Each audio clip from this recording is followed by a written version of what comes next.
नमस्कार दोस्तों, जय माता दी। दोस्तों, मैं हेमलता उपाध्याय आप सभी का अपने चैनल पर बहुत बहुत स्वागत करती हूँ।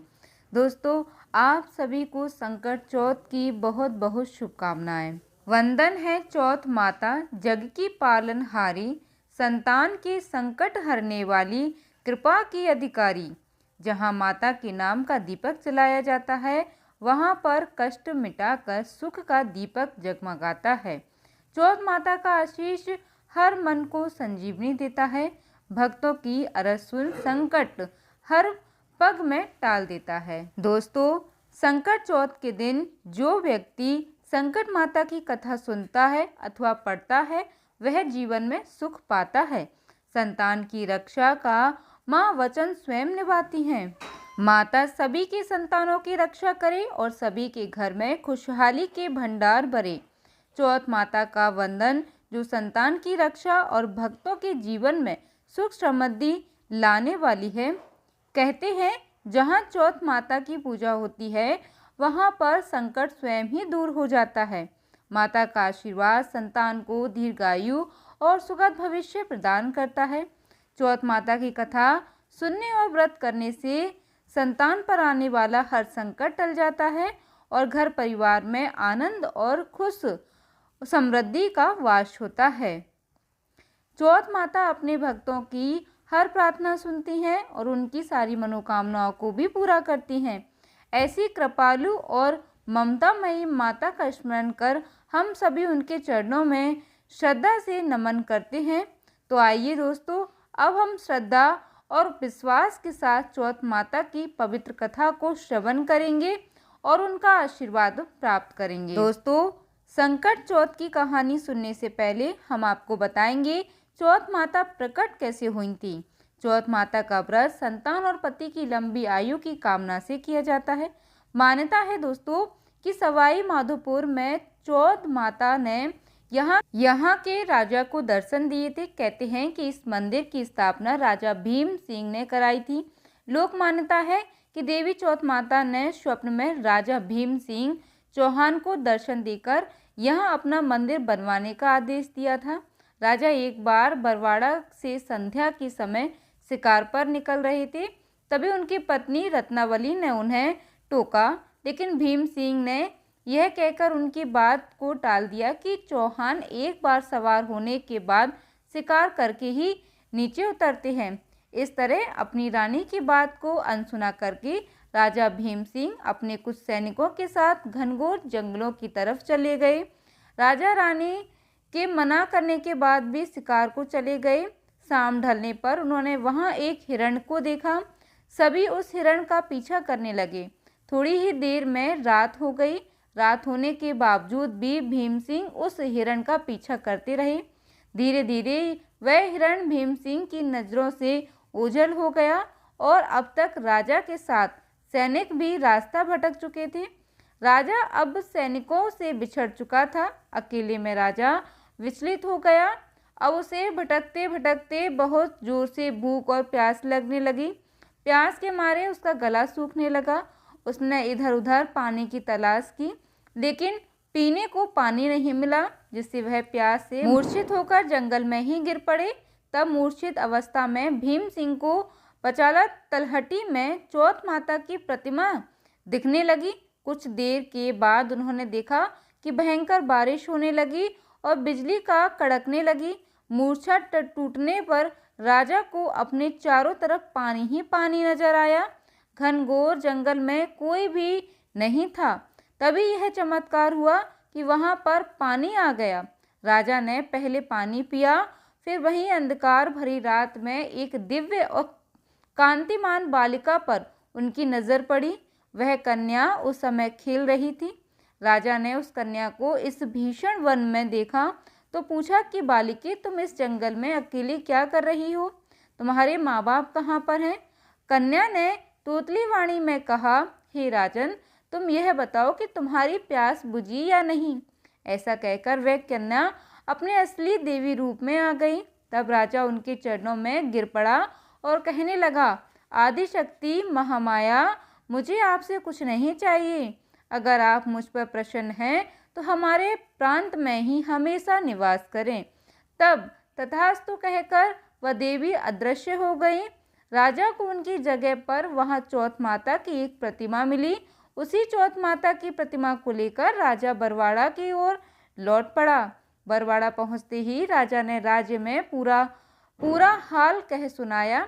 तब पुरोहितों की सलाह पर संवत 1451 में बरवाड़ा की पहाड़ की चोटी पर माँ कृष्ण चतुर्थी को विधि विधान से उस प्रतिमा को मंदिर में स्थापित कराया।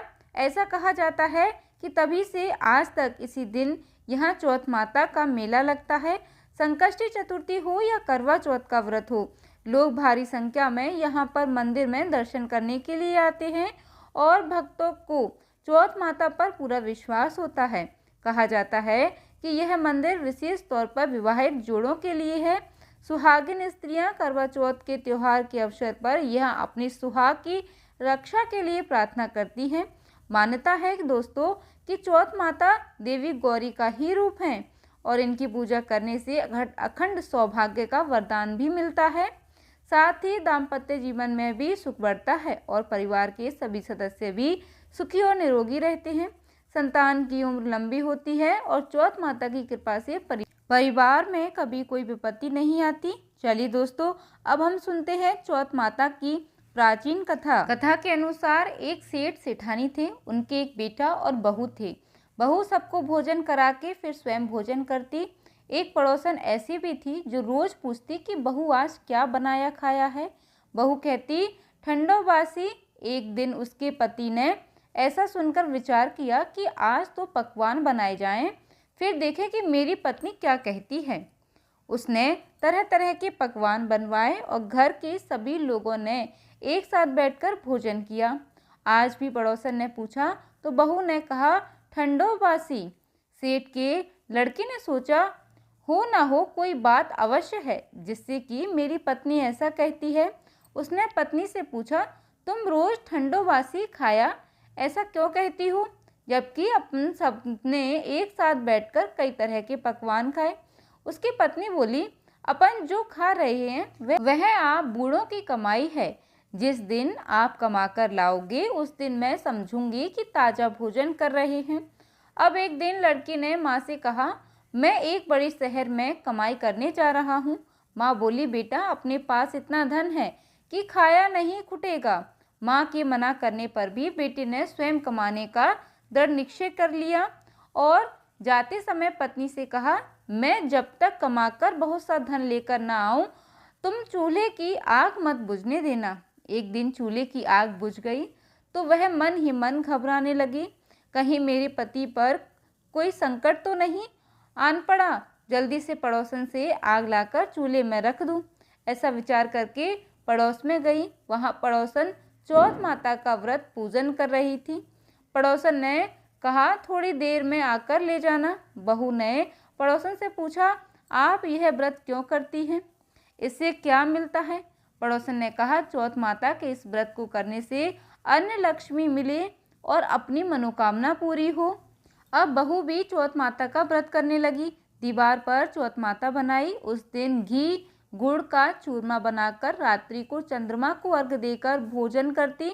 ऐसा करते करते बहुत दिन हो गए। चौथ माता ने उस बहू के पति को सपना दिया कि साहूकार का बेटा तू जागे कि सोवे, तेरी पत्नी बहुत याद कर रही है। घर जाकर उसकी चिंता मिटा। तू दुकान खोलकर कंकु केसर का पगल्या बना बैठ जाना। आज तेरा हिसाब किताब चुकता हो जाएगा। अब तो चौथ माता ने जैसा कहा था वैसा ही हुआ। उसने घर जाने की तैयारी की और गाड़ी भर के धन दौलत लेकर चल दिया। रास्ते में एक बड़ा सा काला नाग फल फैलाए बैठ गया और कहने लगा आज तो मैं तुझे डसूंगा, छोड़ूंगा नहीं। आज तेरी आयु पूरी हो गई है। सेठ ने लड़के से कहा आज चौथ माता ने मुझे सपना दिया है तो मैं पत्नी से मिलने जा रहा हूँ। वहाँ मेरी पत्नी बहुत चिंता कर रही है, मैं उसे मिलकर ज़रूर आऊँगा, तब तुम मुझे डस लेना। नाग ने कहा तुम शपथ पूर्वक कहकर जाओ तो मैं तुम्हें जाने दूंगा, परंतु लौट कर नहीं आए तो तुम्हारे घर आकर मैं तुम्हें डस लूंगा। इस प्रकार सर्प को वचन देकर वह अपने घर पहुंचा और वहां सभी से हंसी खुशी से मिला और भोजन करने उदास होकर बैठ गया। उसकी पत्नी ने उदास होने का कारण पूछा तो पत्नी ने काले नाग वाली बात बताते हुए कहा, यदि मैं उसके पास नहीं जाऊंगा तो वह घर आकर ही मुझे डस लेगा। पत्नी बहुत चतुर थी, उसने कहा कि आप घबराओ नहीं, लेट जाओ, मैं एक उपाय करती हूँ। पत्नी ने कमरे की 7 पेड़ी सिड़ाप धोई। पहली पेड़ी पर रेत, दूसरी पर इत्र, तीसरी पर गुलाल फूल, चौथी पर कंकु केसर, 5वीं पर लड्डू पेड़ा, छठी पर गादी गलीचा और 7वीं पेड़ी पर दूध का कटोरा भरकर रख दिया। इस प्रकार वह 7 ही पेड़ी सजाकर बैठ गई। आधी रात होने ही नाग आकर पेड़ी चढ़ने लगा। पहली पेड़ी पर रेत में लौट गया और कहने लगा कि सेठ की बहू ने आराम तो बहुत दिया, पर वचनों से बनकर आया हूँ, सो डसूंगा अवश्य ही। इसी प्रकार 7 पेड़ियों पर नाग आराम करता हुआ और कहता हुआ डसूंगा जरूर कमरे में जाने ही वाला था कि चौथ माता ने विचार किया कि मैं इसे नहीं बचाऊंगी तो संसार में धर्म कर्म और व्रत पूजन को कौन मानेगा। अब तो गणेश जी, चंद्रमा जी और चौथ माता ने उसे बचाने का विचार किया। चंद्रमा जी ने उजाला किया, चौथ माता ढाल बनी और गणेश जी ने तलवार लाकर नाग को मार दिया और ढाल से डंक दिया। अब बहू भी थकी हारी सो गई। दिन उगा तो लोग बेटे से मिलने आए, परंतु बेटा बहू तो उठे ही नहीं थे। बहुत देर हो गई तो माँ उन्हें उठाने गई। माँ ने 7 पेड़ियों पर जो कुछ देखा तो बहुत घबराई और बेटा बहू को आवाज़ लगाई। बेटा बहू उठे तो देखा कि एक ढाल तलवार वहाँ पड़ी है। अब ढाल उठाई तो वहीं काला नाग मरा हुआ पड़ा है। बेटा बहू ने सोचा कि आज तो धर्म कर्म ही आड़े आए, जो भगवान गणेश जी और चौथ माता ने अपनी रक्षा की है। हे चौथ माता, आपने जैसे सेठ के बेटे बहू की रक्षा की वैसे ही सबकी रक्षा कीजिएगा। बोलो चौथ माता की जय। उम्मीद करती हूँ दोस्तों की कथा को आपने बहुत ही प्रेम पूर्वक श्रवण किया होगा। कथा सुनने के बाद वीडियो को लाइक ज़रूर कीजिएगा, साथ ही कमेंट में हर हर महादेव ज़रूर लिखिएगा। धन्यवाद दोस्तों, जय माता दी।